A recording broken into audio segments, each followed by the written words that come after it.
स्वागत है साथियों आप सभी का GK24 के ऑफिशियल यूट्यूब चैनल पर। दोस्तों, भारत अपनी गोल्ड की बाइंग को लेकर बिल्कुल नहीं रुक रहा है और रिसेंटली एक डेटा भी रिलीज होता है जहां से ये पता चलता है कि आरबीआई के पास ऑल टाइम हाई गोल्ड के रिजर्व्स हैं जो कि कितने हैं 817 टन्स। तो एक बार ये जानते हैं कि हमने रिसेंटली कितने जो है गोल्ड की बाइंग करी है। तो रिसेंटली आरबीआई ने जनवरी मंथ के अंदर 8.7 टन ऑफ गोल्ड परचेज किया।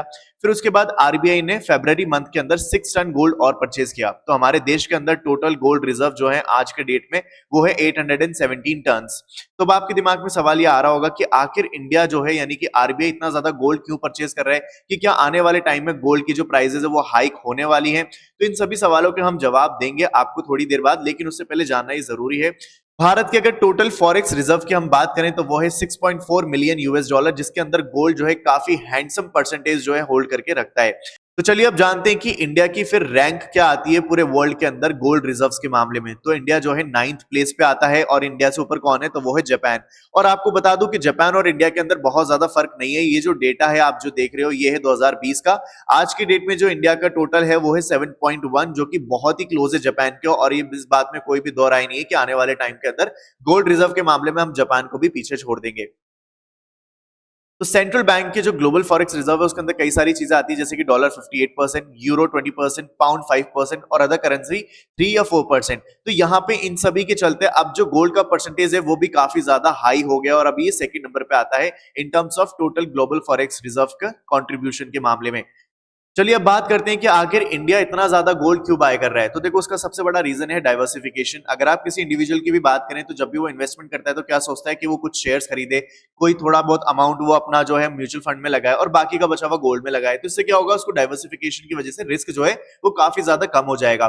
तो इंडिया भी जो है अपने फॉरेन एक्सचेंज रिजर्व के अंदर जो है डाइवर्सिफिकेशन लाना चाहता है, जिससे कि हमारी जो पूरी इकोनॉमी है उसको फायदा होता है। जैसे सपोज अगर किसी कंट्री के अंदर सडनली इन्फ्लेशन आ जाता है तो उसमें क्या होगा, गोल्ड की भी प्राइसेस बढ़ेंगी और इससे जो है हमको बेनिफिट मिल सकता है।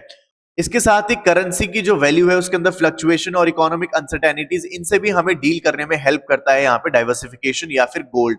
तो ये जो है रीजन यहाँ पे मेंशन किए हैं आरबीआई ने कि वो इतना ज्यादा गोल्ड क्यों परचेज कर रहे हैं।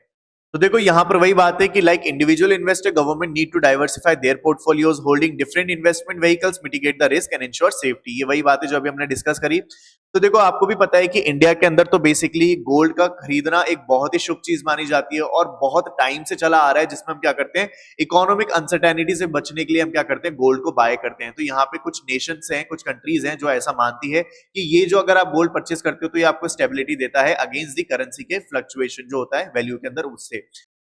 तो एक बार देखते हैं कि आखिर गोल्ड और डॉलर जो है वो इनवर्स रिलेशनशिप कैसे शेयर करते हैं। तो आप सभी को पता होगा कि इंटरनेशनल गोल्ड जो है वो डॉलर डोमिनेटेड होता है। अगर किसी भी तरीके की वीकनेस आई डॉलर की वैल्यू के अंदर तो यहाँ पे क्या होगा, गोल्ड की प्राइसेस पुश हो जाती हैं। तो यहाँ पे देखा आपने कि इन सभी वजहों से जो है यहाँ पे इंडिया जो है एक्सटेंसिवली गोल्ड को बाय कर रहा है। और सिर्फ इंडिया ही नहीं, आज के टाइम पे बहुत सारी ऐसी दूसरी कंट्रीज है जैसे कि चाइना उसमें से एक है जो गोल्ड को बहुत ज्यादा बाय कर रहा है। और इसका सभी रीजन जो है ये आपके सामने जो मैंने अभी रखे ये सभी कंट्रीज के लिए वैलिड है। तो यहाँ पे कई सारे जो एक्सपर्ट्स हैं उनका कहना है कि काफी अच्छा मूव है इंडिया की ओर से। तो बस आज की तो वीडियो इतना ही थी जहां पे मेरे को आपको अपडेट बताना था that we are the 9th number of nation जिसके पास सबसे ज्यादा गोल्ड के रिजर्व है। तो अगर वीडियो अच्छी लगी हो तो चैनल को सब्सक्राइब करना और वीडियो को लाइक करना। और अगर आप किसी एग्जाम की तैयारी कर रहे हो तो मेक श्योर कि आप GK24 एप्लीकेशन को डाउनलोड जरूर कर लें, क्योंकि यहाँ पे एमसीक्यू के साथ साथ previous year question, study material और डेली बेसिस पे करंट अफेयर जो है आपको देखने को मिलते हैं फ्री ऑफ कॉस्ट। इसका लिंक मैंने डिस्क्रिप्शन में दे दिया है, वहां जाके इसको डाउनलोड कर लेना, ज्यादा से ज्यादा यूज करना और अपनी तैयारी को और ज्यादा बेहतर बनाना। चलिए मिलते हैं फिर अगली वीडियो में। Till then stay happy and keep learning.